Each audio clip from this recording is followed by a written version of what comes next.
The knocking at the door comes a few days after you witness the strange objects in the sky. A loud series of slow, deliberate thumps, like whomever is on the other side of your front door is striking with their fist rather than rapping with knuckles.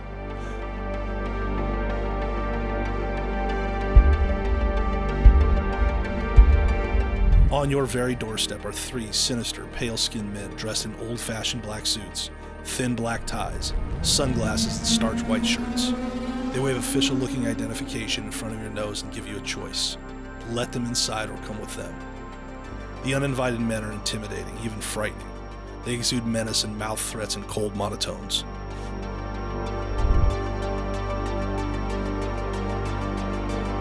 For the next hour or more, these eerie strangers ask question after question about what you witnessed in the sky.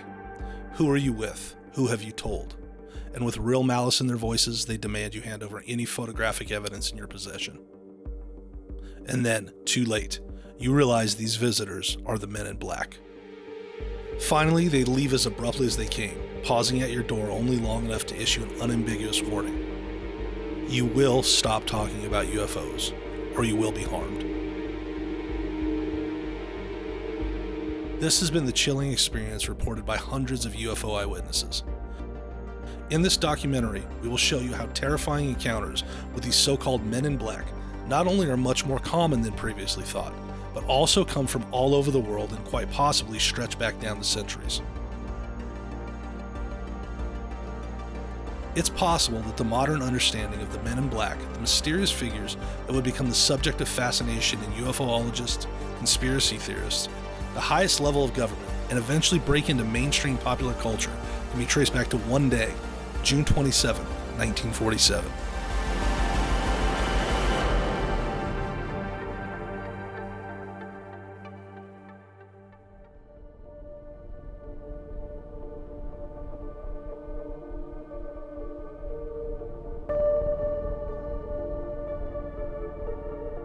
On June 27, 1947, Harold Dahl claimed to have seen 6 donut-shaped objects flying above the shores of Washington's Maury Island.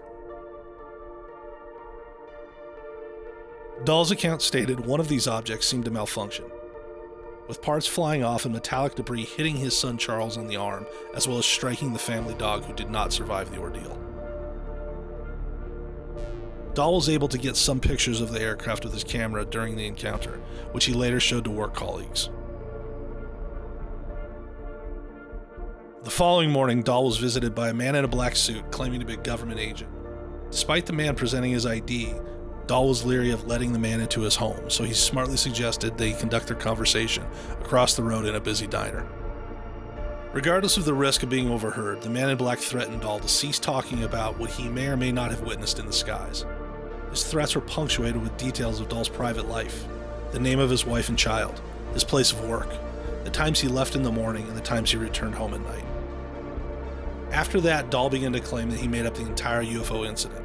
It was all a hoax, he said, without offering any details on how he convinced his boy to go along with the scheme, or whatever was supposed to have happened to the family dog. It was only years later that Dahl regained the courage to once again speak about the strange crafts he and his son had seen on that day in June 1947. Just one visit from the men in black was sufficient to scare Dahl into a prolonged silence. But in 1952, Albert Bender was subjected to a sustained campaign of intimidation and violence by black-suited assailants.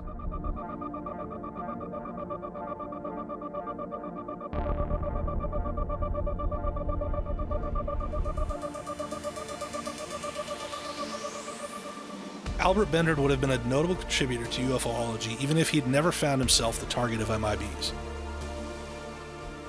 He'd become fascinated with unexplained phenomena while serving during World War II. And after the war, it was Bender who founded the world's first civilian organization for the cataloging and investigation of unidentified flying objects, the now legendary Flying Saucer Bureau. An experienced writer, Bender also founded the official publication of the IFSB, the Space Review. If the internet was around in 1952, we'd say that Bender's work quickly went viral. Within a year of its launch, the IFSB was approaching 1,000 members, and sister organizations were started in Great Britain and Australia. Every month, Bender received correspondence from people all over the world, claimed that they had seen UFOs and sometimes had been visited by the unsettling men in black. At the time, Bender was living temporarily in Bridgeport, Virginia, at 784 Broad Street, a 3-story house owned by his mother Ellen and stepfather Michael Arlino. As his organization grew, Bender turned the family attic into a command center for the IFSB. He placed maps marking the most credible UFO sightings on the walls, and filing cabinets were crammed with leads from the ever-expanding web of members from all over the world. Bender planned to present the best of his evidence at what he intended would be the first of an annual conference for like-minded UFOologists in November of that year, and it was as he began to assemble his work that the phone calls started. The home phone would ring as soon as Bender was alone in the house. Each time after Bender dutifully ran down 2 flights of stairs from his attic workstation, he'd find nothing but silence on the other end of the line. As he pressed the phone to his ear, Bender would be struck by a sudden sensation of extreme dizziness. He described losing his sense of balance and an instant pounding headache that would last for minutes after he slammed the handset down. One call in particular left Bender, a healthy man in his 30s, so dazed he was unable to return to the attic for the remainder of the night. As was his habit, Bender went to see a midweek movie at the local theater. The film ended a little after midnight, and clutching the remains of his popcorn bucket, the 30-something began the short walk home. Although that part of Bridgeport would be redeveloped over the next decade, the area was reasonably safe and crime-free. Middle of night or not, there was no reason for a grown man to be on high alert. And maybe that's why Bender didn't notice the figure tracing his footsteps in the darkness.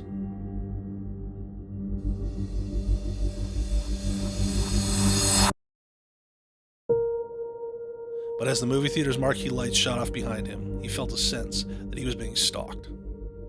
When he stopped to dispose of his empty popcorn bucket in a street-side trash can, he thought he heard footsteps off in the near distance. But he could not see anything. After the UFOologist turned a corner from the main street towards the quieter part of town where he lived, the echoes of footsteps in the shadows behind him became undeniable. Startled but not quite afraid, Bender crossed the street to give himself the opportunity to turn his head back towards the top of the road. That's when he saw the man in black.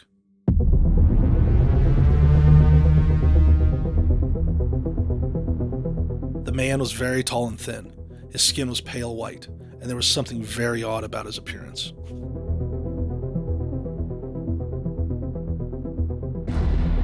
Bender later described the man in black as having an unearthly look, like a facsimile of a person rather than the flesh and blood of a human being. The 32-year-old hastened his pace. When he heard the footfalls behind him quicken, he broke into a panic sprint. Reaching his home just minutes later, he made sure to lock and bolt the front door behind him and also checked that all downstairs windows were latched. After several minutes in familiar surroundings, Bender's fears began to subside, and he decided to retire to the attic, only to find that his belongings had been ransacked. His files had been flung from their cabinets, the maps were ripped off the walls, and papers and letters were scattered all over the floor. His bed had also been tossed, as if someone had frantically searched for an item hidden in the sheets or under the mattress. The next day, Bender and his stepfather added a second lock to the front and back doors. Bender told his family and friends he was convinced that the home invasion was connected with his work with the IFSB, but he dared not yet speak of his second suspicion. Weeks passed without another incident. The dizzying phone calls ceased, and after working diligently on his UFO presentation, Bender decided he had earned himself another trip to the movies. Although he made sure to see a much earlier screening, so his walk home would be in the sunlight.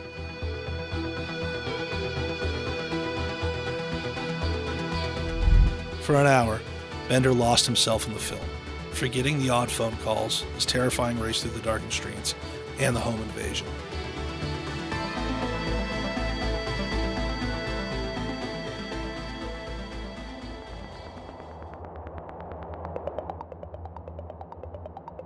and that was when the man in black sat down next to him. Bender was paralyzed with fear.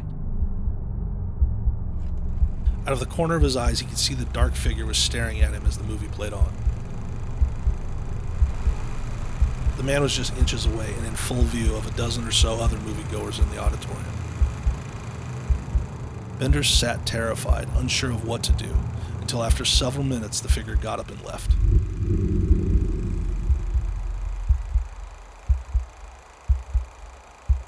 Spending the next moments agonizing whether or not he should remain in the theater, where at least there were other people, or rush home immediately with the sun as high as possible in the sky. Before he could make a decision, he felt the same sensation that had come over him when he was followed home.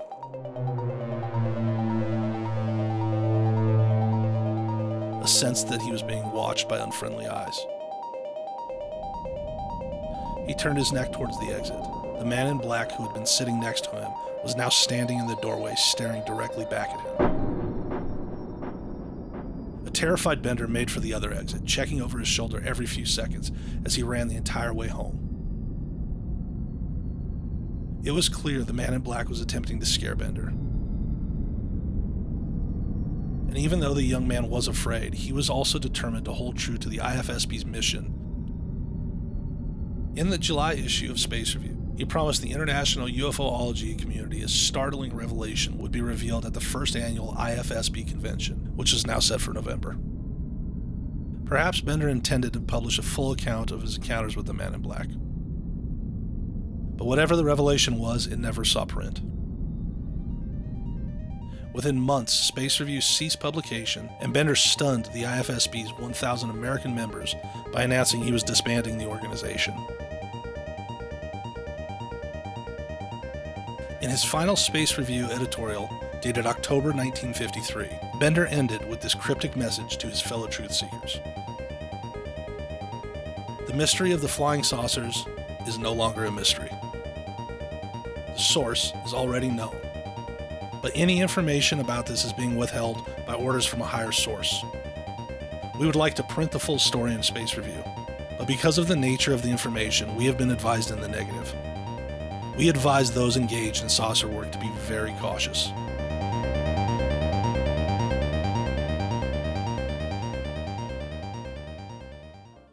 Bender then disappeared from the ufology scene he'd helped found and build for over a decade. It was only when he finally resurfaced as a middle-aged married man who ran a hotel clear across the United States and California that Bender revealed what had happened to him after the night in the cinema. Within days of the July 1953 issue's mailing day, Bender was visited not only by the man from the theater, but two identically sinister colleagues. This time, Bender was confronted inside his own home. A series of slow, purposeful bangs on the door woke Bender from dozing downstairs in front of the TV. He was alone in the house and swung open the front door expecting to see his mother and father-in-law on the doorstep with an explanation they had forgotten their keys. Instead, he was fronted by three identically tall men in black. One of them was the man from the cinema. After flashing some sort of a government badge, they swept past the front door and ushered Bender back into his living room. There, they coldly informed the petrified ufologist that he was to cease any and all investigations into UFOs. He described the scene as this: three men in black suits with threatening expressions on their faces. Three men who walk in on you and make demands. Three men who know that you know what the saucers really are. Fixing Bender with an ice-cold stare, the man who had been shadowing him all summer stated that he and his colleagues would harm him if he continued to publish information on UFOs.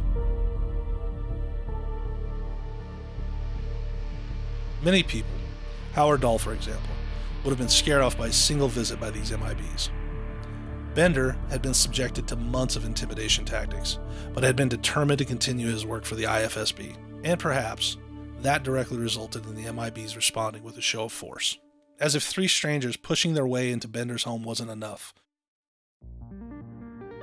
For the next month, he also experienced sudden bouts of extreme dizziness, sickness, headaches, memory loss, and lethargy. Unlike Dahl, Bender did not believe the men in black were government agents. He believed, and later claimed, that the MIBs actually told him that they were not from this earth. Down the decades, skeptics have used Bender's mental health as a justification for dismissing everything he experienced. They point out that Bender's obsessive behaviors bear the hallmarks of him suffering with OCD and perhaps autism. But as our understanding of mental health progresses, Bender's supporters are now asking these critics, so what?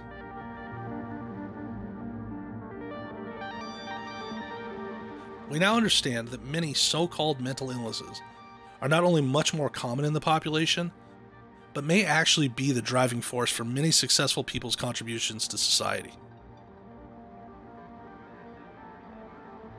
Charles Darwin was likely on the autism spectrum, and so was Albert Einstein. Bill Gates is autistic, and so was his great contemporary Steve Jobs. And some of the most creative minds in writing, filmmaking, and music are also on the spectrum.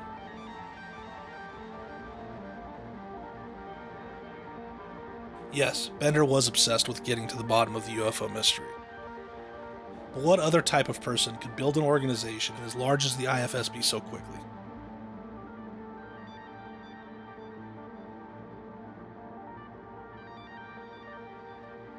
Ultimately, we're left with two questions. Do we believe Bender? And if so, what parts of his story do we consider most credible? His claims that MIBs were themselves aliens is an extraordinary one. And extraordinary claims require the kind of extraordinary evidence Bender could not provide. But some UFOologists are convinced Bender was targeted by sinister forces from our own planet. Impersonating government agents was the MIB's go-to route to gain access to their victims' homes. We know this because the U.S. Air Force's intelligence agency, the USAFSS, was so concerned with the unknown operators impersonating their agents that they issued the following document to their chain of command. The recently declassified document, dated Thursday, March 1st, 1979, was headed, Impersonation of U.S. Air Force Officers. The document stated, information not verifiable has reached HQ USAF of impersonations of U.S. Air Force officers and other defense establishments. Persons have claimed to be USAF officers, including North American Aerospace Defense Command. All military and civilian personnel, particularly information officers, are to immediately notify chain of command. The document went on to detail how citizens had been fooled and or intimidated into handing over photographs of UFOs to these sinister imposters. So clearly, over 3 decades after the first American reports of men in black pounding on the doors of UFO eyewitnesses, there was deep concern within the U.S. military machine regarding the true identity of these shadowy and elusive figures. However, despite alerting literally tens of thousands of trained military personnel to the MIB's existence, there are no reports in the public domain that the U.S. Air Force ever got close to an answer as to who was impersonating their agents. There were no arrests, no leads, no clues.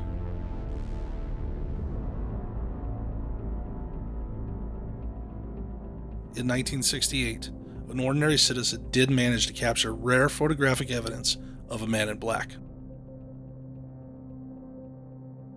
Timothy Green Beckley was a New York-based writer and UFOologist who ultimately wrote well over 100 books on UFOs, men in black, and other unexplained phenomena.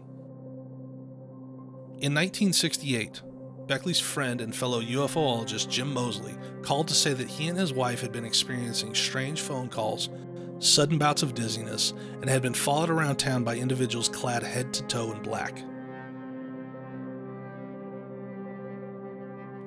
Beckley's thoughts immediately turned to the experiences of Albert Bender 16 years earlier. When Moseley called again in a near panic, breathlessly conveying that someone had been inside of his house and gone through his UFO papers, Beckley hatched a plan.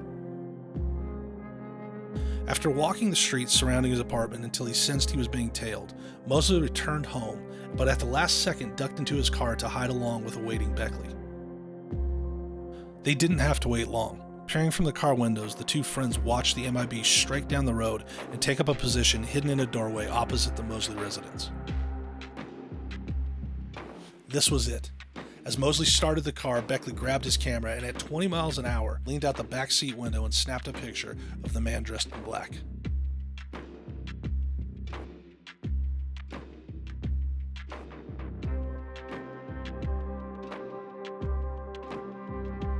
Mosley lived on a one-way street that was frequently double parked, and in the minute or two it took them to find a place to pull over and sprint back towards where the MIB had stood, the stranger had vanished. However, the picture they had taken was undeniable evidence that a man dressed in black was watching the Mosley home. Beckley passed away aged 73 in 2021. He went to his grave believing that he had captured one of the very few images of a man in black. Photographic evidence cannot be offered to support Albert Bender's accounts of being subjected to surveillance from men in black, but the circumstantial evidence should give pause.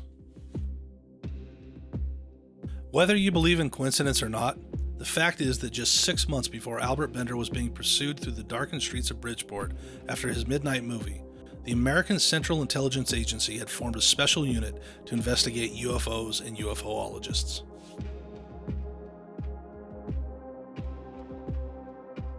The Robertson Panel was a classified scientific investigative committee that was inaugurated in January 1953. It was headed by Professor Howard P. Robertson, and, as we'll see, that is all the proof we need that the CIA took UFOs and related phenomenon deathly serious.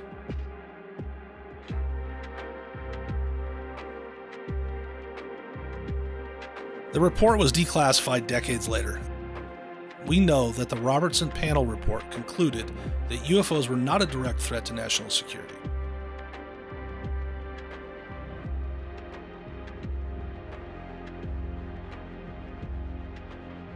Most UFO reports, they concluded, could be explained as misidentification of terrestrial aircraft, including experimental U.S. fighter jets that the public were not aware of.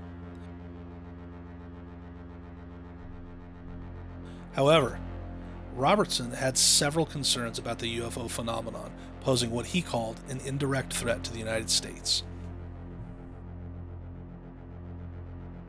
First, he feared UFO sightings could overwhelm standard military communications due to the steadily increasing public interest in the subject. Second, he feared that the increasing interconnection between and among UFOlogy enthusiasts provided an easily infiltrated potential network for unwitting spies.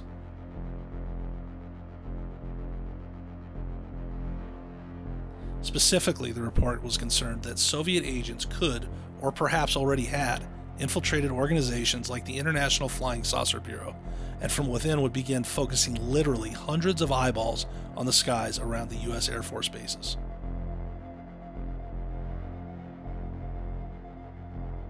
It was the recommendation of the Robertson Panel that a public education campaign be undertaken in order to significantly reduce the risk of U.S. air defense communications getting swamped with UFO reports at critical times. The methods suggested read like a missive from a modern-day conspiracy nut, but this is the actual text submitted by one of America's most respected minds to the highest levels of the CIA. This debunking aim would result in the reduction in public interest in flying saucers, which today evokes a strong psychological reaction. The education could be accomplished by mass media such as television, motion pictures, and popular articles. As in the case of conjuring tricks, there is much less stimulation if the secret is known. It also clearly recommends that civilian UFO groups be closely monitored for signs of infiltration by Soviet agents.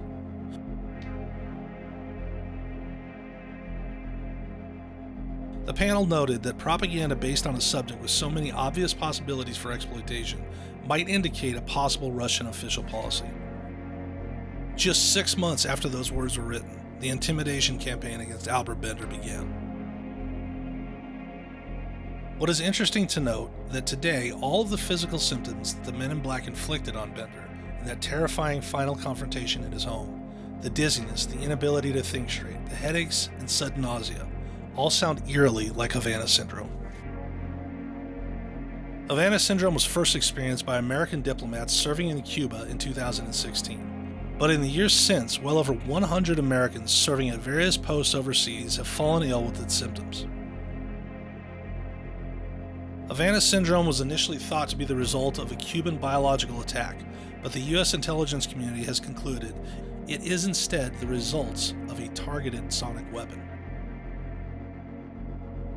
Did the U.S. government have access to something like this type of sonic weaponry 70 years ago? We can only speculate. But it cannot be ruled out in a world where the British military intelligence invented the modern computers in the 1930s and kept it a secret even from the highest levels of government until the 1970s.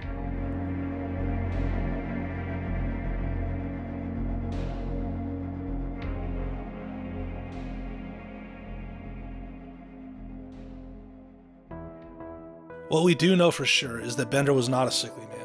In fact, he lived a healthy and long life until finally passing away at age 95 on March 29, 2016. Do men who are sickly, prone to excruciating headaches, nausea, and dizziness in their 30s really live until their mid-90s? No matter how much UFO naysayers enjoy poking fun at the idea of little green men and flying saucers, what they cannot do is alter the fact that the United States of America took the possibility of extraterrestrial incursions so serious that they assigned Howard Robertson, one of the most intelligent men on the planet, to investigate. It is near impossible to overstate the credentials of this man. Professor Robertson was born in 1906 in Washington State, and by his early 20s had established himself as an authority, if not a genius, in not only quantum mechanics, but also physics, chemistry, and ballistics. In 1936, Albert Einstein himself withdrew a general relativity paper submitted to the Critical Review periodical because of the issues Robertson pointed out in a peer review. Robertson then published his own paper, building upon, expanding, and perhaps even surpassing Einstein's work.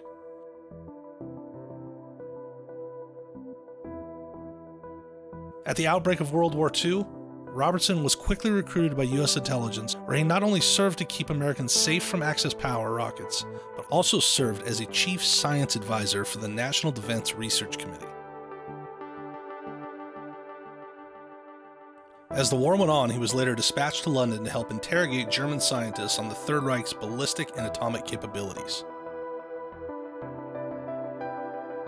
For his service during the war, Robertson was awarded the Medal of Merit, the highest award for a civilian in wartime, by President Truman. NASA also named a section of the moon itself in his honor.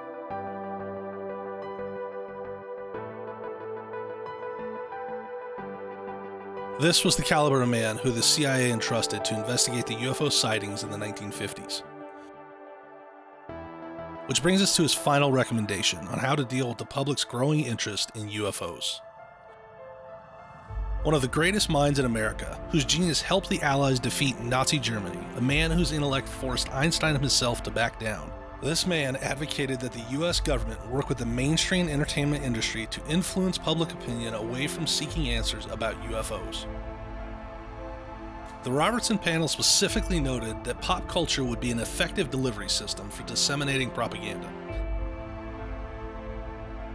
The report went on to advocate for enlisting noted psychologist Professor Don Marquis and Dr. Leo Roston, along with trusted radio personality Arthur Godfrey or someone like him, to serve as the messenger.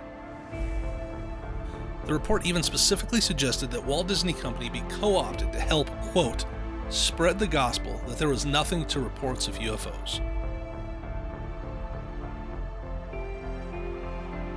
Disney, of course, had produced several World War II propaganda cartoons, ranging from Der Fuhrer's Face, where Donald Duck has a nightmare that Hitler rules America, to the shocking Education for Death, depicting how a German boy is slowly turned into a Nazi monster.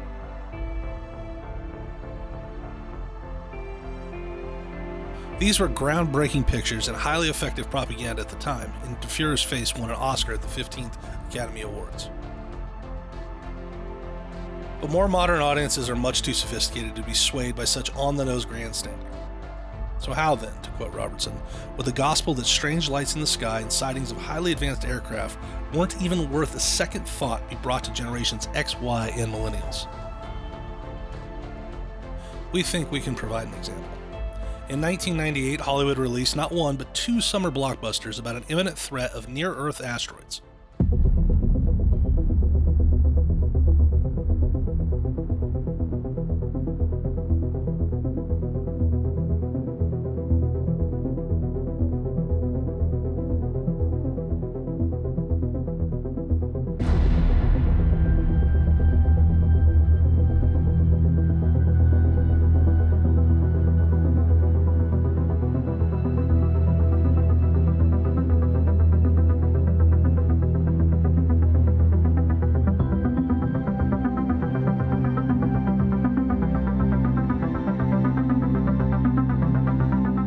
Broadly speaking, the movie Deep Impact was aimed at college-educated moviegoers who learned terms like ELE, Extinction Level Event, that had previously only been uttered inside of NASA and little red pages of academic journals.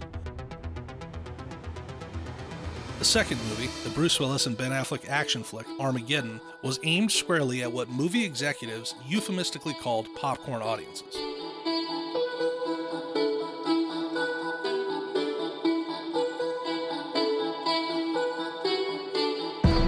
By the end of 1998, everyday people were much more informed about the dangerous reality of an asteroid slamming into the side of our planet.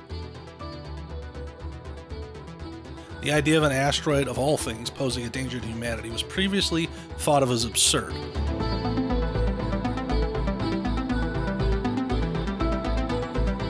But beginning around the turn of the millennium, mainstream media across the world began covering the subject seriously. Yet, inevitably, each subsequent account of a supposed near miss by these heavenly bodies was met with more and more apathy. Until October 2022, barely an eyebrow was lifted when NASA announced that it was testing DART, a spacecraft with the sole purpose of saving the Earth from an asteroid capable of obliterating our entire species.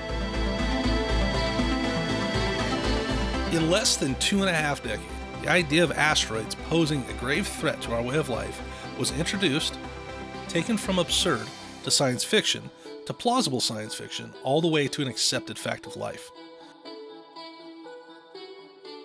Because NASA felt that hundreds of millions of dollars had to be spent to develop a defense against humanity-killing asteroids.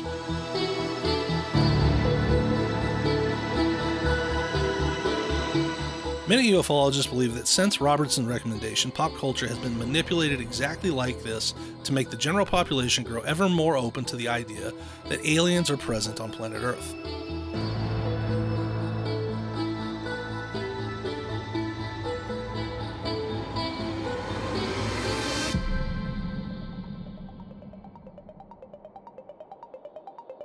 It was coined in the 1960s by author Ray Palmero to describe what we've been talking about. Terrifying encounters with unknown agents hell-bent on silencing discussion about UFOs. Now, try Googling that term. See how many links, posts, reviews, trailers, clips of the Will Smith movies you'll have to scroll through before getting a single article about real MIB phenomenon. Authorities learned long ago that having a policeman or official pushing the public back while yelling "nothing to see here" was a near-perfect way to halt public interest in whatever was being hidden from them. No, we are all smart enough to understand our government today uses much more sophisticated strategies to deflect our attention. In the Hollywood movie series Men in Black, Will Smith and Tommy Lee Jones used a small silver device to wipe the memory of any citizen who had seen the wrong thing or had found out too much. It is very possible that the real reality is the silver screen itself is doing the brainwashing.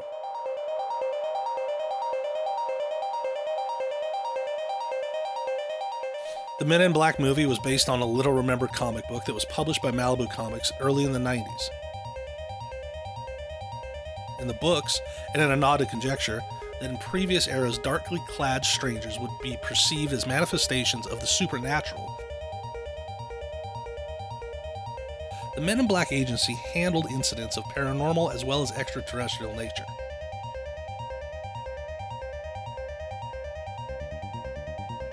One adventure had agents J and K tackle a monster who was drawing energy from the subconscious of a small town's population. Another saw them take down a demon, and yet another had them face off with a rogue MIB agent who had gained superpowers. Malibu Comics was bought out by Marvel in 1994, which is why you see the credit based on Marvel Comics at the start of the movies. Marvel Comics has since been bought out by Disney, who now owns the rights to the pop culture incarnation of Men in Black. So Professor Robertson's suggestion indeed came to pass.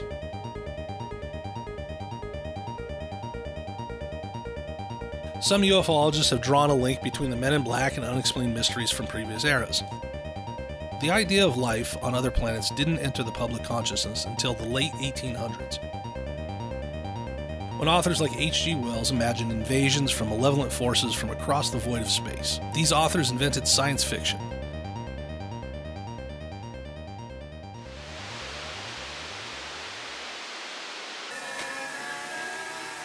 Before the cylinder fell, there was a general persuasion that through all the deep of space, no life existed beyond the petty surface of our own minute sphere.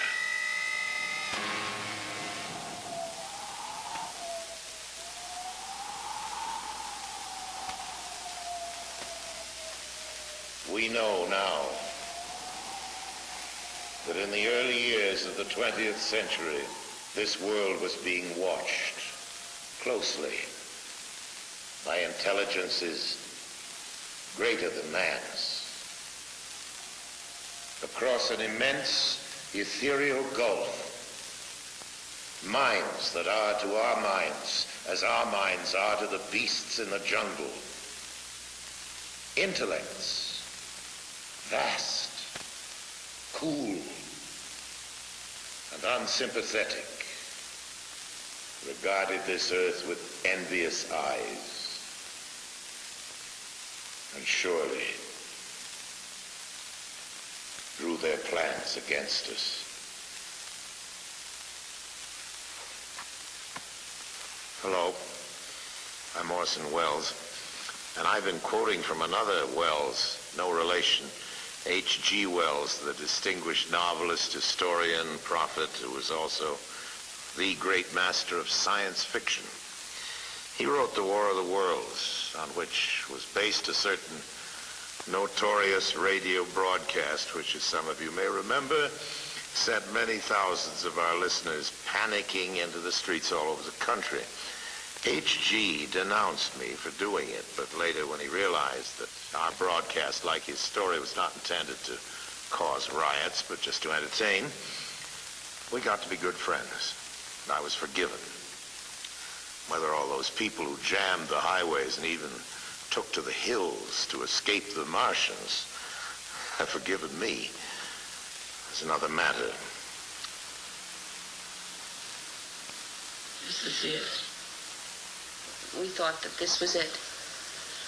Listening to that show, I said we were very impressionable at that age because of Buck Rogers and Flash Gordon, and that really made a big impression on us.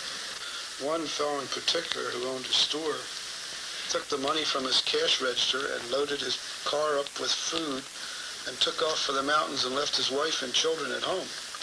New York City was just demolished, and they were coming closer.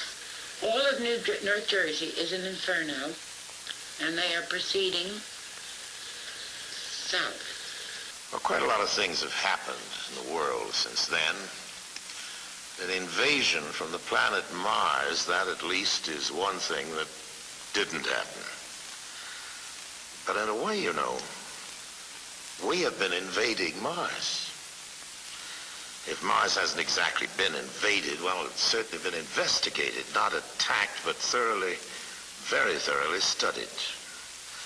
Observations of Mars had begun long before our broadcast, and even back then in 1938 it seemed plausible to many people that life could have developed on Mars, just as it had on Earth. Peering through telescopes, scientists had seen what? Well, first a planet that, like our own Earth, had polar ice caps.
And before then, the general population wouldn't look to the stars for explanations of strange phenomena.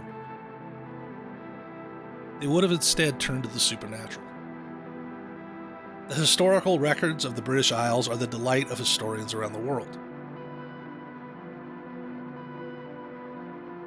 The inhabitants of England and its surrounding home nations have written down details of their lives since literally before the Dark Ages.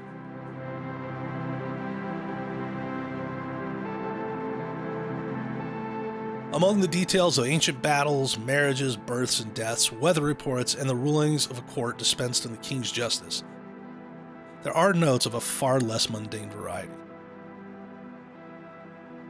On the evening of September the 4th, 1665, the villagers going about their business in the greater Massingham saw impossible lights in the sky. Dozens of people gathered to observe the lights, swooping around and surrounding the countryside for over an hour. It is possible what was seen in the sky in that long ago summer's evening was merely a series of shooting stars.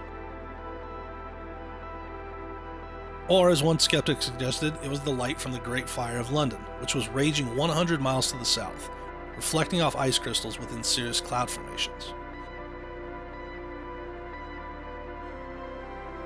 The following day, 3 strangers appeared in the village. They were very pale-skinned, perhaps not that unusual in a country known for its precipitation and short summers. However, they were also dressed from head to toe in black clothing. These 3 strangers made for the lone coaching inn and began asking questions about what they had seen in the sky the night before. Massingham only has a population of 900 souls today. 500 years ago, barely 200 people called the place home, and as such, it was an insular place, and not particularly welcoming to strangers whose first impressions was to conduct a belligerent interrogation.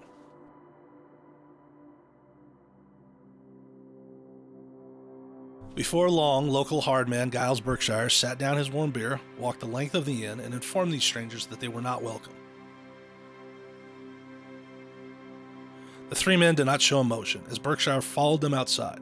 But as the villager was in the middle of informing the strangers what would happen if he returned, he dropped to the ground, struck down not with a fist, but some sort of invisible force he later said felt like inside of his head was filling up with water.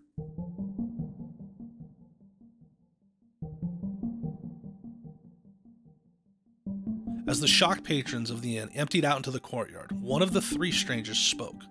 "Speak no more of what you have witnessed in the sky yester evening." And with that, they walked out of town towards the woods. A hunt for them, with every able-bodied male given chase with weapons and hounds, proved fruitless. 3 men had vanished, and the villagers were left with a story about the night of the warlocks that would be handed down to the present day.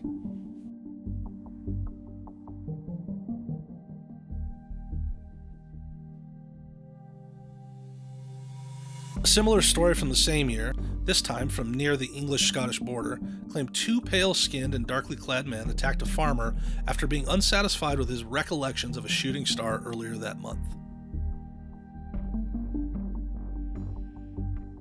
The farmer also claimed that the men in black disappeared into the surrounding trees, but the explanation he offered was that they were clearly werewolves who had taken to all fours to evade him when he gave chase.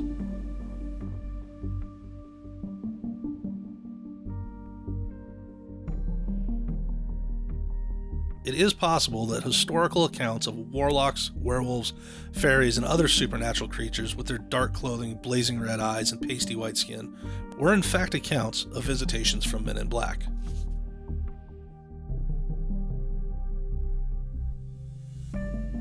Just how long have these ominous figures been creeping in the shadows and manipulating our understanding and interpretations of the unknown?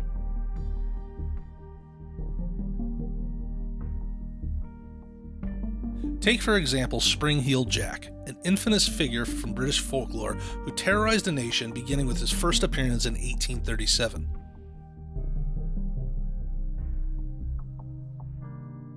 The sinister Spring-Heeled Jack, so called because of a reported ability to defy gravity and leap over entire buildings, was invariably described as clothed in black with glowing red eyes from behind a pale white face. Jack, too, would trick his way into homes pretending to be a policeman or an official before making and even carrying out threats of violence. Victorian-era artists rendered those eyewitness descriptions in the form of a demonic figure, a snarling, hell-bound monster ripped from the pages of a gothic horror novel.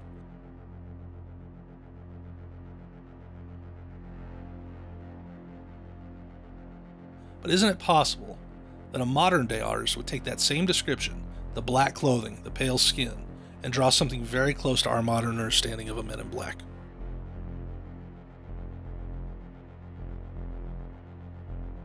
There was one alleged incident from Britain in 1954 that perhaps provides a bridge between the supernatural and a space-age understanding of the MIB phenomenon. Cannock Chase is a village in the northwest of England. During the daytime, the deep green woodlands surrounding the 1,000-year-old settlement provide a picturesque escape, a place for picnics and long walks with the dog. But when night falls, the woodland becomes a much more unsettling place for the few thousand people who call Cannock home, as well as a barrier between the community and the brighter cities miles away.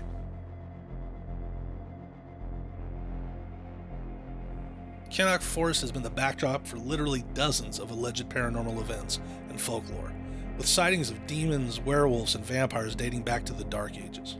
But among the tales of the undead and hellhounds, there are consistent stories of slender men, tall strangers dressed in black who appear out of nowhere and strike terror. Slender men have been a part of global folklore dating back to over 1,000 years. To the Celts, these fiendish figures were known as the Dark Men. The Vikings dubbed them the Branchmen, and the Saxons called these sinister figures the Tall Men. There have been many reported encounters with Slendermen in the woodlands and the wild winding paths surrounding Cannock, but it wasn't until 1954 that a resident claimed one of these strangers entered her home under the guise of being a police inspector. He was abnormally tall and pale, the woman told her husband when he returned home that evening, and wore a jet black suit, tie, and a bright white dress shirt. The tall, slender man dressed in black fired off questions about a light in the night sky the woman had witnessed the previous weekend, until after 20 minutes, he abruptly smiled and left.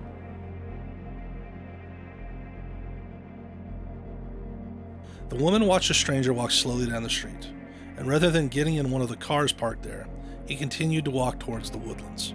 She watched in horror as the gentleman began to grow taller as he walked on.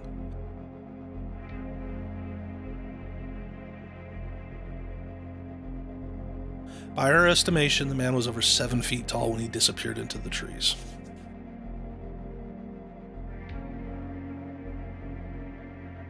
Since the 1950s, Great Britain has had almost as many Men in Black sightings as the United States.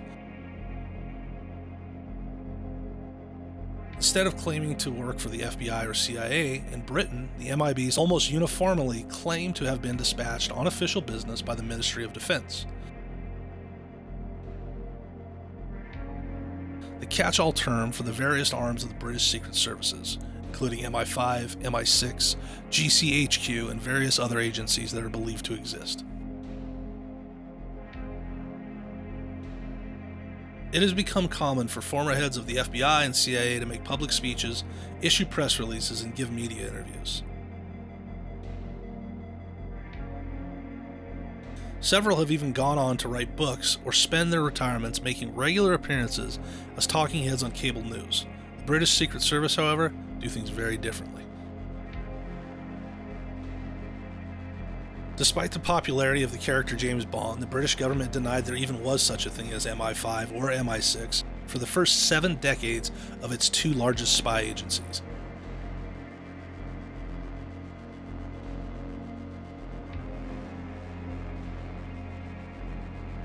All this extreme secrecy perhaps works to the benefit of the MIBs, who will seldom be pressed to give specifics about who they are and who they work for.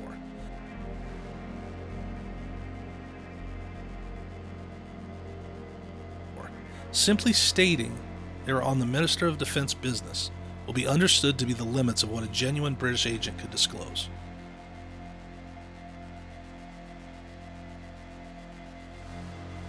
Just after dawn on December 1st, 1987, a retired policeman set off for a walk across Likely Moor in Yorkshire in the northeast of England.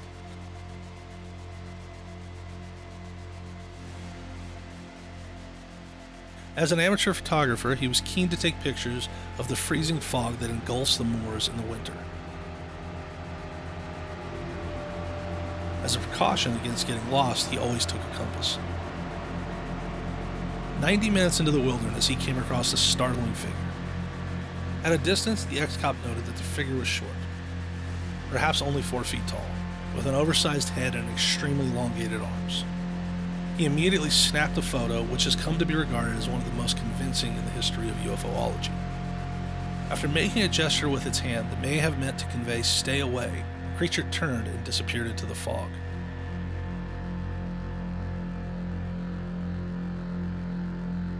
The ex-cop gave chase and came face to face with what he described as an aircraft that looked exactly like the classic depiction of a flying saucer.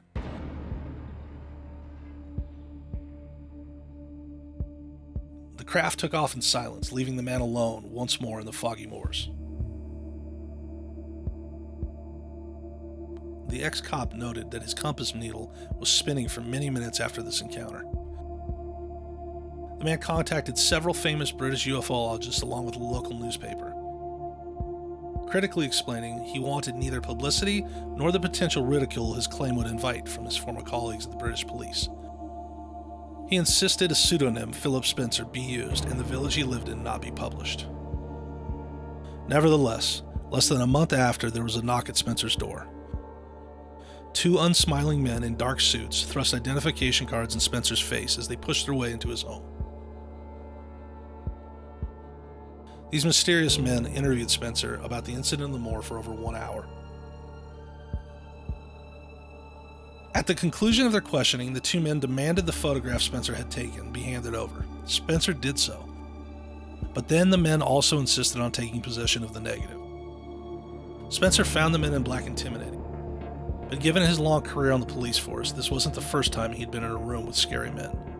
And so he told a white lie, that the negative had been entrusted to a friend for safekeeping. This was a half-truth. In fact, the negative was in the possession of noted UFOologist Peter Huff, who was already conducting his own investigation into the encounter on the foggy moor. After the MIBs left, Spencer attempted to use his contacts in law enforcement to get information on exactly what department of the Ministry of Defense had paid him a visit. He was never given any answer. Neither did an attendee to a UFOologist convention in London in 1993, who was intimidated for 3 days beginning with his arrival in the British capital of Euston train station.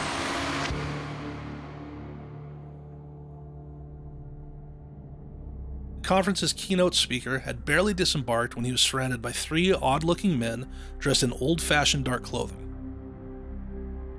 After staring at him for several uncomfortable seconds, one of the men in black asked where could he find the very train that they were stood next to. And given the obvious answer, fixed the man with a glare, and he walked away.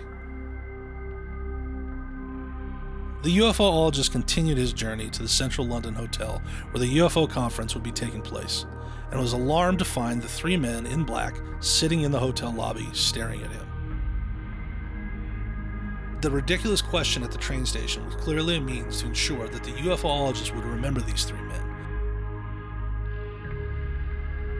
setting up a sense of shock when he saw them at the hotel. These are the sort of psychological tactics taught by Secret Service agencies, of course, and many believe that the MIBs are government agents of some description or some secret designation. We know that it is a possible, perhaps likely, explanation for at least some MIB encounters in the UK.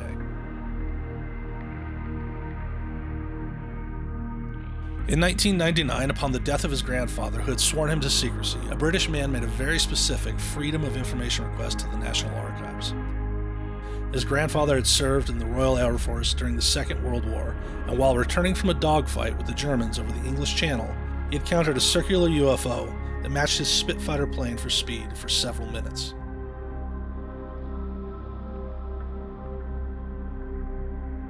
The craft looked nothing like the pilot had seen before, and had accelerated away at speeds not even experimental jet engines could come close to. His report, the World War II veteran told his grandson, had been passed on to the legendary wartime Prime Minister Winston Churchill himself, who had promptly classified the incident as top secret for a half-century. Given the extraordinary specificity of the request, where the grandson noted the pilot's name, rank, plane, the date, the commanding officer's name, and even exact phrases used in his grandfather's original report, the British National Archives released a huge amount of declassified information about the incident. Because of this, we know other British aircraft had encountered the flying disc over the English Channel that day, and that Churchill took the reports of his pilots very serious. He even discussed them with U.S. General Dwight Eisenhower. Among the thousands of words released by the British government was this quote from Churchill: "This event should be immediately classified. It would create mass panic among the general population and destroy one's belief in the church." Would Churchill have used such dramatic words if he believed the mysterious craft was merely a new type of Nazi aircraft? That's unlikely, but what is clear, though, is that the least accountable sections of British government have been less than forthcoming with the full truth about UFOs for a very, very long time. And with that, another Churchill quote comes to mind. "Some truths are so precious they must be protected by a bodyguard of lies."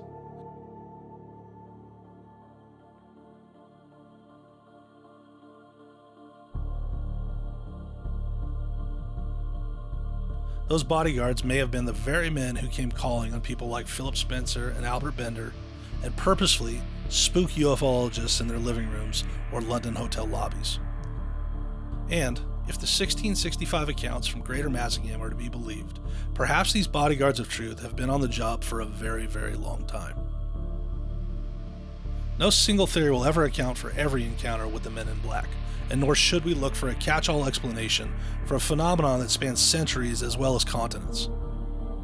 Of the hundreds of reported visitations by alleged MIBs, a percentage will undoubtedly be the work of hoaxers and attention seekers. But those types of hoaxes are quickly debunked by UFOologists. Take, for example, the supposed footage of 2 MIBs recorded in a Canadian hotel in 2012. That alleged MIB sighting was exposed almost immediately as the work of a man who worked in the hotel, and it was a regular poster on a popular conspiracy theory chat room. What we are left with then, once the hoaxes have been dismissed from MIB lore, is a binary choice. Due to the undeniable fact that the world governments, including those of the United States and Great Britain, set up protocols to stifle public interest in UFOs, we have to accept the high probability that many of the MIB encounters were the work of secret security agencies. That these governments would use such intimidating and mafia-like tactics on everyday citizens is galling, and it strongly underlies that the investigation of UFOs by civilians is crucial if we are to ever reach a full understanding of the truth. And then there's the other MIB accounts, the ones that are not explained by the existences of secret government agencies. In those cases, the best explanation we have to consider is Albert Bender's assertion that at least some of the men in black do not merely know about an alien presence on Earth, but they are in fact the aliens themselves.